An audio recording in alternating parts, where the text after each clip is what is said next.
Bonsoir à tous, ravi de vous retrouver sur Monaco Info pour votre JT. Au sommaire, aujourd'hui, nous aurons l'honneur de recevoir un prix Nobel de la paix. Il est le père du microcrédit et appelle aujourd'hui à repenser le monde d'après, le monde post-Covid-19. Pour lui, la reconstruction doit être sociale et écologique. L'économiste Mohamed Younous nous présentera ses idées et la chance que nous devons saisir pour rebâtir un monde meilleur. La noyade est la première cause de mort accidentelle chez les moins de 25 ans. La vigilance est plus que jamais de mise en cette période estivale. Champion olympique aux Jeux de Londres en 2012, Yannick Agnel met désormais son expérience et sa popularité au service de la prévention de la noyade. Il sera avec nous dans ce journal. La principauté qui sensibilise tout au long de l'année aux mesures de sécurité aquatique, nous vous en dirons plus dans cette édition. Et puis nous parlerons transition énergétique avec le test de bus électrique à Monaco. Mais avant cela, le point sur l'info avec Frédéric Elion. Bonsoir Frédéric. Bonsoir Émilie, bonsoir à toutes et à tous. On débute ce point info par la conférence de presse qui s'est déroulée cet après-midi au ministère d'État concernant la crise sanitaire. Plusieurs mesures ont été annoncées par Didier Gamerdinger, le ministre des Affaires sociales et de la Santé. On l'écoute au micro de Fabien Bonilla. Alors concrètement, le gouvernement annonce deux mesures. La première, nous avons constaté que les personnes qui patientent dans les files d'attente à l'extérieur pour entrer dans les établissements se comportent de manière responsable, mais sans le masque et puis un peu trop proches les unes des autres, ces personnes. Et donc le gouvernement a décidé de demander dans ces cas-là que le masque soit porté. Donc ce sera applicable pour rentrer dans les bars par exemple, notamment le vendredi soir, le samedi soir quand il y a plus d'affluence. Applicable aussi pour se rendre au meeting Hercules, quand on va à sa place et qu'on en revient. Et applicable pour les prochains matchs de football dans le cadre de la reprise de la saison de la Ligue 1. Et puis le deuxième train de mesures, c'est la demande qui est formulée pour les touristes qui viendraient en principauté de Monaco, alors soit venant de zones à risque intra-européennes, soit venant de l'extérieur de l'Europe. Donc nous leur demandons alors soit de faire une PCR, c'est-à-dire un prélèvement virologique 72 heures avant de venir, pour montrer que ces personnes sont négatives, soit si ça n'est pas le cas, arriver à Monaco, faire un prélèvement pour vérifier qu'elles sont négatives et qu'elles puissent ainsi se donner au plaisir du tourisme sans risquer d'être malade ou de contaminer autrui. De nouvelles mesures prises donc en principauté. On ouvre une page sport à présent et du football. L'AS Monaco a ajouté hier un nouveau match amical à son programme de pré-saison. Oui, le 15 août, Émilie, Monaco affrontera la Z Alkmaar sur sa pelouse aux Pays-Bas. Le club était deuxième du championnat néerlandais derrière l'Ajax Amsterdam avant l'arrêt de la compétition à cause du coronavirus. Le match se déroulera à huis clos et sera le dernier de la préparation estivale, 8 jours avant la reprise du championnat de Ligue 1 et la réception de Reims au stade Louis II. Pour rappel, après avoir battu le Cercle Bruges 2-0, s'être incliné 2-1 face au Standard de Liège, Monaco jouera face à l'Eintracht Francfort samedi à 18 h en Allemagne. Et en basket, la Roca Team vient d'annoncer la signature d'une nouvelle recrue, Frédéric. Oui, Wesley Sanders, un joueur capable d'évoluer au poste 2 et 3. Cet arrière-ailier américain de 27 ans jouait la saison passée à Crémone en Italie où il tournait à 14 points, 6 rebonds et 3,4 passes. Formé à l'université d'Harvard, Sanders n'arrive pas en terrain inconnu à Monaco car il a déjà joué avec Damien Inglis et JJ O'Brien. L'effectif commence à se dessiner puisqu'il y a désormais 8 joueurs sous contrat, Dibost, JJ O'Brien et Willy Guettet, déjà là l'an passé, et les recrues Marcos Knight, Darrell Willis, Damien Inglis, Wesley Sanders donc, et le jeune Rudy Demaï Balou. La Roca Team qui partira comme chaque année du côté de Bormio en Italie pour préparer sa saison. Merci Frédéric. Il est surnommé le banquier des pauvres. Mohamed Younous est l'inventeur du microcrédit, ces petits prêts à des entrepreneurs trop pauvres qui a permis à des millions de personnes d'échapper à la pauvreté. Le prix Nobel de la paix 2006 a participé aujourd'hui à un webinaire organisé par le Monaco Private Label. Il nous fait l'honneur d'être avec nous ce soir depuis le Bangladesh. Good evening, Mohamed Younous. Hello, good evening. What are the most important lessons that we can learn from this crisis? Nobody expected such a thing to happen. It happened in such a big speed. In less than 100 days, it occupied the whole world. So this is something that we have learned. We are not prepared for unexpected things. That's a demonstration that we are not prepared. At the same time, it reminded us we are not prepared for the expected things. Like global warming is expected, but we are not prepared. So this is a great lesson we are missing from both ends. We're not prepared for the unexpected thing and not prepared for the expected thing. And then many issues emerged because of this pandemic, which were there, but we never paid attention to it. Like the enormous amount of suffering for the poor people. They lost all their income, they lost all their livelihood, and suddenly we don't know what to do with them. We are not prepared for that. Is this crisis an opportunity to transform our world? Is this the good time to dare initiatives? All crises are opportunities also at the same time, but corona pandemic gives us absolutely unprecedented opportunity because it collapsed our entire economic system. It put the entire economic system to sleep. Should we wake it up so that we can go back to where we were? And that's an opportunity to raise this question. And my position is, let's not go back. Going back will be dangerous because the world that we are coming from was a terrible, terrible world. We don't want to go back. That's only waiting for a much bigger disaster, end of the human civilization on this planet. That's what we're waiting for. So I said, why go back? Going back will be suicidal.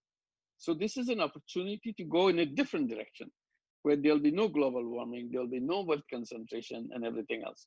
So this is a chance we got, and we must take it now, immediately, in outrageous decisions. But how? Not only we know the problems, we know why these problems happen. Solutions are also known. Simply, we are too lazy to get into action until Corona put us into a big shock and put us into sleep.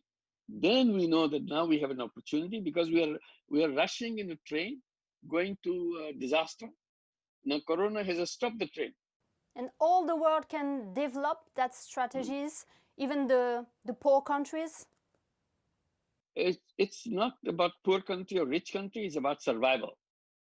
It's easy to go back to the old world because that's familiar. Everybody knows how they do it. Everybody knows their role in this world. But this is an easy way to go back to death. But knowing the new one is unknown because we have not done it yet. We know in our mind, but it's not done yet physically. So that's kind of a scary little bit. That how do we do it? Will it work? And so on. What is your view on Monaco, your point of view?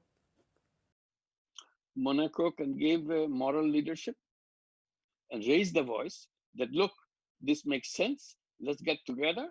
And since Monaco is a small country, nobody's afraid of, they have something up their sleeve, they're trying to get the leadership or something. Nobody will say. This is a genuine voice, and that genuineness counts. Everybody will be touched, particularly the young generation. Small things are also important, that you demonstrate, you create examples.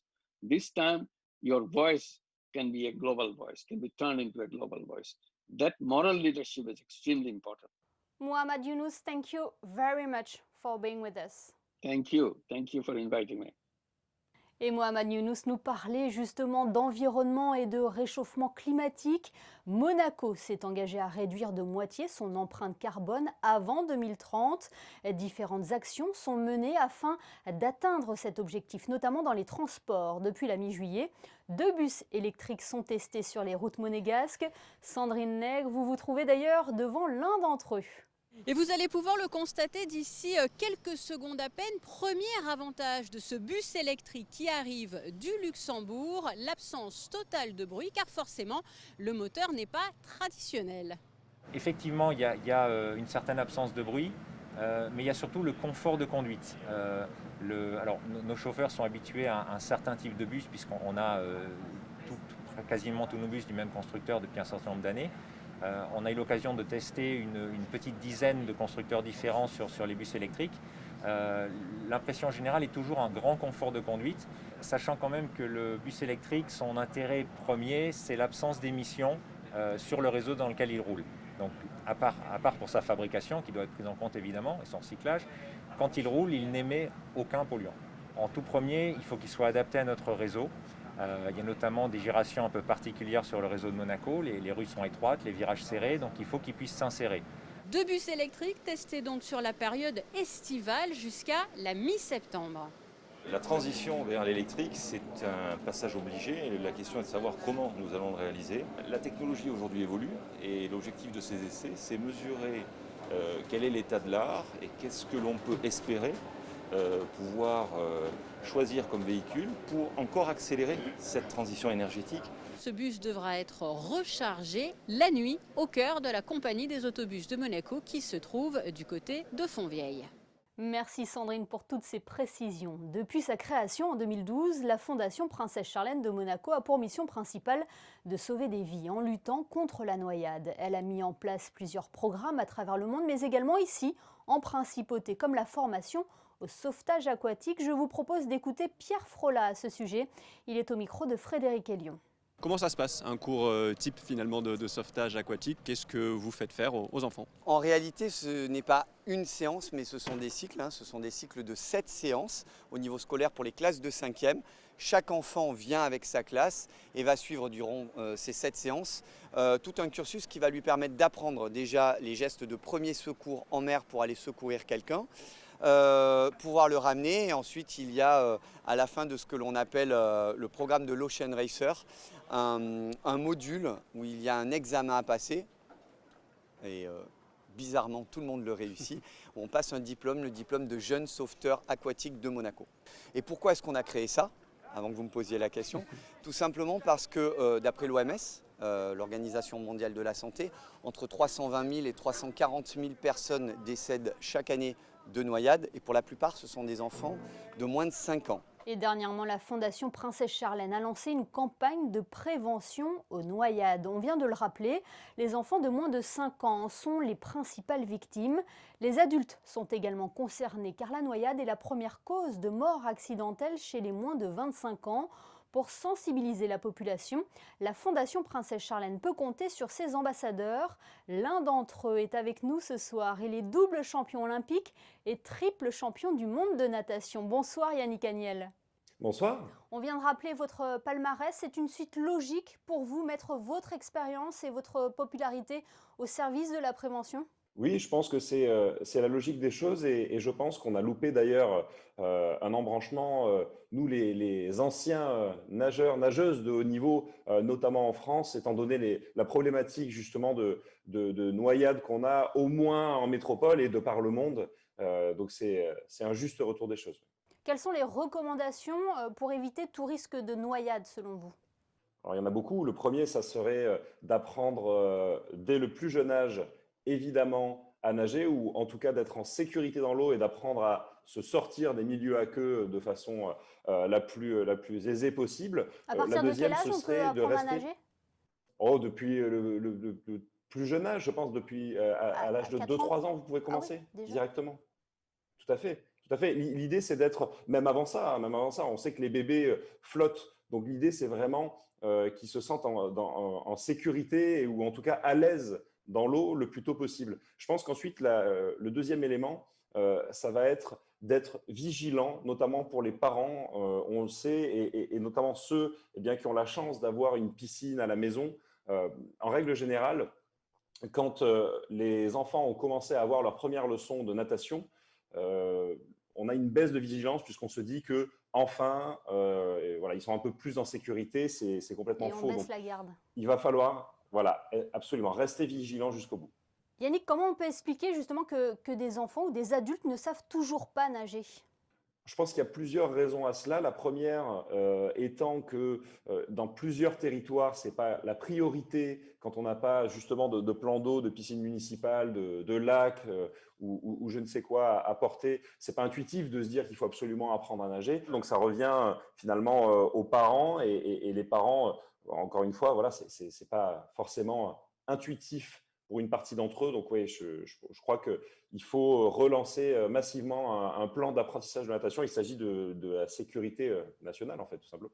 C'est le message aussi que vous essayez de transmettre en tant qu'ambassadeur de la Fondation Princesse Charlène de Monaco? Ça demande justement de lever des fonds pour être capable de lancer des opérations partout sur le territoire et de par le monde, évidemment. Et c'était important pour nous, et notamment pour la princesse Charlène, qui, elle aussi, a un passé, évidemment, de nageuse de très haut niveau, et bien d'être présent sur ce type d'opération aujourd'hui. Un mot sur ce nouveau défi auquel vous allez bientôt participer, The Crossing, Calvi Monaco Waterbike Challenge, un événement organisé par la Fondation Princesse Charlène et qui aura lieu en septembre. Est-ce que vous êtes prêt, Yannick? Alors, il y a quelques mois de cela, je vous aurais répondu que eh bien, j'étais en cours de préparation pour ce genre de challenge, mais eh bien, la pandémie étant, je n'ai pas vraiment pu m'entraîner, donc je vais fonctionner sur les acquis. On dira ça comme ça. Parce que vous avez déjà participé à la 2e édition du Rivera Waterbike Challenge il y a 2 ans. Tout à fait, tout à fait. Alors, c'est encore une fois une occasion de rassembler les gens pour une bonne cause. Donc, évidemment qu'on est toujours prêt pour ce genre d'événement. Là, ce sera l'occasion eh bien, de doubler, voire de tripler cet effort-là. Et puis, j'espère que voilà, on pourra rassembler un maximum de personnes pour cette bonne cause et qu'on pourra sauver la vie d'un maximum d'enfants. Merci beaucoup, Yannick Agnel, d'avoir été avec nous. On se retrouve au mois de septembre, du coup. Avec grand plaisir. Le rendez-vous est pris, place au point info pratique et on commence, Frédéric, avec un concert à venir en principauté. Oui, la SBM vient d'annoncer, Émilie, que le trio de chanteurs Il Volo sera le vendredi 14 août à l'Opéra Garnier, composé des ténors Ignazio Boschetto et Piero Barone et du baryton Gianluca Ginoble. Le groupe fête en 2019 ses 10 ans de carrière. À cette occasion, ils sortent l'album The Best of 10 Years qui a marqué le début de leur tournée mondiale, débutée au Japon, poursuivie en Europe, en Amérique du Nord et en Amérique latine, avec donc une étape à Monaco le 14 août. Autre date à retenir, un autre concert, mais cette fois-ci à la Roseraie Princesse Grace. Effectivement, Émilie, demain vendredi, rendez-vous à partir de 19h à la Roseraie Princesse Grace pour un trio jazz de l'Orchestre des Carabiniers du Prince. Au programme Bossa Nova et Grand Air de Jazz pour un concert d'1h30 gratuit et ouvert à tous dans la limite des places disponibles et tout en respectant bien sûr les distanciations sociales. Une info trafic pour finir, Frédéric, avec la fermeture prochaine du tunnel de l'hôpital. Oui, un bloc de rochers de 4 tonnes menace à terme de se détacher de la paroi, Émilie, et de tomber sur la route. Alors par précaution, une équipe d'alpinistes spécialisés va intervenir sur le site. Le tunnel de l'hôpital sera donc fermé dans les 2 sens du 31 juillet au 2 août. Merci Frédéric, on vous retrouve dans quelques instants pour les prévisions météo. On leur en fait voir de toutes les couleurs sans pour autant qu'ils aient leur mot à dire. Les chiens sont à l'honneur dans les prochaines vidéos que vous allez voir. Mais pas que, il y a également des chutes ou un baby rodéo. Je ne vous en dis pas plus, c'est le best-of des réseaux sociaux.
Avant de nous quitter, rejoignons Frédéric et Lyon pour les prévisions météo. Frédéric, je crois que vous avez de bonnes nouvelles à nous annoncer. Un grand soleil toute la journée, Émilie. Il faudra être vraiment attentif pour apercevoir les quelques nuages prévus notamment durant la matinée.